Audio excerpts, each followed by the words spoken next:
Start ಆಗಿದೆ sir. ಎಷ್ಟು ಸಿಬ್ಬಂದಿಗಳು ನಿಯೋಜನೆ ಮಾಡಿದ್ರು ಸರ್? ಎಲ್ಲಿಂದ ಎಲ್ಲಿ ಮಟ್ಟ ಸರ್? 19ನೇ ತಾರೀಕುವರೆಗೆ ಅವ್ರಿಗೆ ಗಡುವು ಕೊಟ್ಟಿದ್ದೆವು. ಸೊ ಸವದತ್ತಿ ಪಟ್ಟಣದ APMCಯಿಂದ ನಮ್ಮದು ನವದಗಿ ಹಾಸ್ಪಿಟಲ್ ಮುಂದಿನ ಸರ್ಕಲ್ವರೆಗೆ ಸೊ ರಸ್ತೆ ಅಗಲೀಕರಣ, ವಿದ್ಯುತ್ ದೀಪ ಅಲಂಕಾರ ಮತ್ತು ಫುಟ್ಪಾತ್ ನಿರ್ಮಾಣ ಸಲುವಾಗಿ ಭಾಳಷ್ಟು ಇಲ್ಲೇ ರಸ್ತೆ ಅತಿಕ್ರಮಣ ಆಗಿ ಸಂಚಾರಕ್ಕೆ ಭಾಳ ತೊಂದರೆ ಆಗ್ತಿತ್ತು. ಸಾರ್ವಜನಿಕರಿಗೆ, ಆಮೇಲೆ ಶಾಲೆಗೆ ಹೋಗುವಂಥ ವಿದ್ಯಾರ್ಥಿಗಳಿಗೆ, ಸಾರ್ವಜನಿಕರಿಗೆ ಭಾಳಷ್ಟು ಇಲ್ಲೇ ಕಿರಿಕಿರಿ ಆಗ್ತಿತ್ತು. ಅದನ್ನು ಮನಗಂಡು ರೈತರಿಗೆ, ಹೊಲಕ್ಕೆ ಹೋಗೋರಿಗೆ ಬರೋರಿಗೆ, ಮತ್ತೇನು ನಮ್ಮ ಯಲ್ಲಮ್ಮ ದೇವಸ್ಥಾನ ಸುಪ್ರಸಿದ್ಧ ದೇವಸ್ಥಾನ ಇತ್ತು. ಯಲ್ಲಮ್ಮ ದೇವಸ್ಥಾನ ಬರುವಂಥ ಭಕ್ತರು ಸವದತ್ತಿಗೆ ಬರ್ಬೇಕಾದ್ರೆ ಇದೇ ಮಾರ್ಗವಾಗಿ ಬರಬೇಕಿತ್ತು. ಭಾಳಷ್ಟು ಕಿರಿಕಿರಿ ತೊಂದರೆ ಆಗ್ತಿತ್ತು. ತಾವು ಸಹಿತ ಮಾಧ್ಯಮಗಳಲ್ಲಿ ಸುಮಾರು ಸಲ ತಾವು ಸಹಿತ ಅದ್ರ ಬಗ್ಗೆ ವರದಿ ಮಾಡಿದ್ರಿ. ಸೊ ಆ ಹಿನ್ನೆಲೆಯಲ್ಲಿ ನಮ್ಮ ಮುನ್ಸಿಪಾಲ್ಟಿ ಅಧ್ಯಕ್ಷರ ನೇತೃತ್ವದಲ್ಲಿ ಮುಖ್ಯಾಧಿಕಾರಿಗಳು, ಪುರಸಭೆ ಎಲ್ಲರೂ ಕೂಡ ಒಂದು ಮೀಟಿಂಗ್ ಮಾಡಿಕೊಂಡು ಎಲ್ಲ ಅಂಗಡಿಕಾರರಿಗೆ ತಿಳುವಳಿಕೆ ನೀಡಿ ಅವ್ರನ್ನ 19ನೇ ತಾರೀಕುವರೆಗೆ ಗಡುವು ಕೊಟ್ಟಿದ್ದರು. ಸೊ 19ನೇ ತಾರೀಕುವರೆಗೆ ಗಡುವು ಕೊಟ್ಟಿದ್ದು ಸುಮಾರು ಜನ, ಒಂದು 50% ಜನ ನಿನ್ನೆವರೆಗೆ ತಗೊಂಡಿದ್ರು. ಬೆಳಗ್ಗೆನೂ ಸ್ವಲ್ಪ ಜನ ತೆಗೆದ್ರು.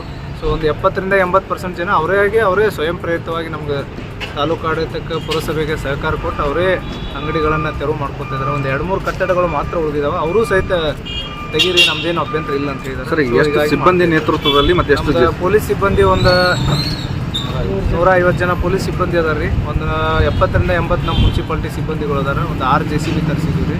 ಪೊಲೀಸರು ಮತ್ತು ನಮ್ಮೆಲ್ಲ ಪುರಸಭೆ ಸಿಬ್ಬಂದಿ ಸಹಕಾರದಿಂದ ಈ ಒಂದು ಕಾರ್ಯಾಚರಣೆ ತೆರವು ಮಾಡ್ತಾ ಇದ್ದೀವಿ. ಸರ್, ಈಗ ರಸ್ತೆ ಅಕ್ಕಪಕ್ಕದಲ್ಲಿ ಗಿಡಗಳು ಇದಾವೆ ಸರ್, ಅವನ್ನ ತೆರುವಂಥ ಕೆಲಸ ಇದನ್ನು ನಮ್ಮ ಫಾರೆಸ್ಟ್ ಅವರು ಇದ್ದಾರೆ ರೀ. ಅವರು ಆದರೆ ಎಸ್ಟಿಮೇಟ್ ಮಾಡ್ತಾ ಇದ್ದಾರೆ. ಆ್ಯಸ್ ಪರ್ ಫಾರೆಸ್ಟ್ ನಾಮ್ಸ್ ಪ್ರಕಾರ ಅದು ಪರ್ಮಿಷನ್ ತೊಗೊಂಡು ಅವನು ಕಟ್ ಮಾಡಿ ಅವನು ರಿಮೂವ್ ಮಾಡೋಂಥ ಕೆಲಸ. ಈಗ ಹಳೆ ವಿದ್ಯುತ್ ಕಂಬಗಳು ಇದಾವೆ ಸರ್, ಅವನ್ನ ತೆಗೆದು ಎಸ್ಕಾಮ್ದವ್ರಿಗೆ ಹೇಳಿದೆವು, ಅವರು ಬಂದಿದ್ದಾರೆ, ನಮ್ಮ ಅವರು ಬಂದಿದ್ದಾರೆ. ಸೊ ಅದನ್ನು ಸಹಿತ ಎಸ್ಟಿಮೇಟ್ ಮಾಡಿಕೊಂಡು ಅವನು ನಾವು ರೀಲೊಕೇಟ್ ಮಾಡುವಂಥ ಇದನ್ನು ಮಾಡಿಕೊಡ್ತೀವಿ. ಬೇರೆ ಕಡೆ ಮಾಡಿಕೊಂಡು ಅಲ್ಲೇ ಪಕ್ಕಕ್ಕೆ ಮಾಡಿಕೊಂಡು ರಸ್ತೆಗೆ ಸಂಚಾರಕ್ಕೆ ಯಾವುದೂ ತೊಂದರೆ ಆಗಲ್ದಂಗೆ ಅನುಕೂಲ ಮಾಡ್ತೀವಿ. ಅಲ್ಲ, ಈಗಾಗಲೇ ರಸ್ತೆ ಅಗಲೀಕರಣಕ್ಕೆ ಸಂಬಂಧಪಟ್ಟಂತೆ ಯಾರಾದರೂ ತಕರಾರು ತಗೊಳ್ಳೋಂಥ ವ್ಯವಸ್ಥೆ ಏನಾರು ಆಯ್ತಲ್ಲ? ಯಾರೂ ಹಂಗೇನು ತಕರಾರು ತಗೊಳಿದ್ರಿ, ಯಾರೂ ಏನು ನಮಗೇನು ಹಂಗೆ ತೊಂದರೆ ಏನೂ ಮಾಡಿಲ್ಲ. ಎಲ್ಲರೂ ಸಹಕಾರ ಕೊಟ್ಟಿದ್ದಾರೆ. ಸ್ವಯಂ ಪ್ರೇರಿತವಾಗಿ ಅವರು ತೆಗಲಿಕ್ಕೆ ಸ್ವಯಂ ಪ್ರೇರಿತವಾಗಿ ಒಂದು 60ರಿಂದ 70% ಅವರೇ ತಗೊಂಡಿದ್ದಾರೆ. ಸ್ವಯಂ ಪ್ರೇರಿತವಾಗಿ ತಗೊಂಡಿದ್ದಾರೆ. ಕೆಲವೊಂದಿಷ್ಟು ಉಳಿದಿದ್ದು ಅಷ್ಟೇ ಸಾಮಾನೆಲ್ಲ ತೆಗೆದಿದ್ದಾರೆ ಅವರು. ಬಟ್ ಅವ್ರಿಗೆ ಕಟ್ಟಡಕ್ಕೆ ಕೆಡವಕ್ಕೆ ಅವ್ರಿಗೆ ಅವಕಾಶ ಇಲ್ಲದಕ್ಕೆ ನೀವೇ ನಿಮ್ಮ JCBಯಿಂದ ಮಾಡಿರಿ, ನಾವೆಲ್ಲ ಸಾಮಾನು ತಗೊಂಡಿವಿ, ನಮ್ಮ ಸಹಕಾರ ಐತಂತ ಎಲ್ಲರೂ ಒಪ್ಪಿಗೆ ಕೊಟ್ಟಿದ್ದೀವಿ.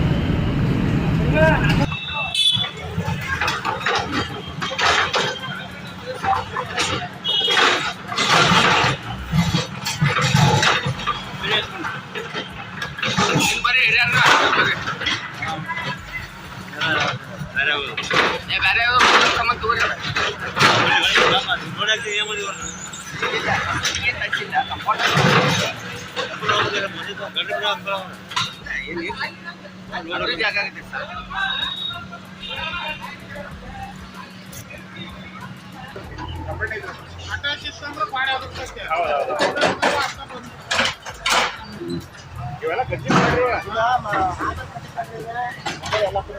ಮೊದಲ ಕುದುರೆ ಕಟ್ಟಕ್ಕೆ ನಾಳ ಮಾಡ್ತಾರಲ್ರಿ ಅವರು ಇಲ್ಲಿ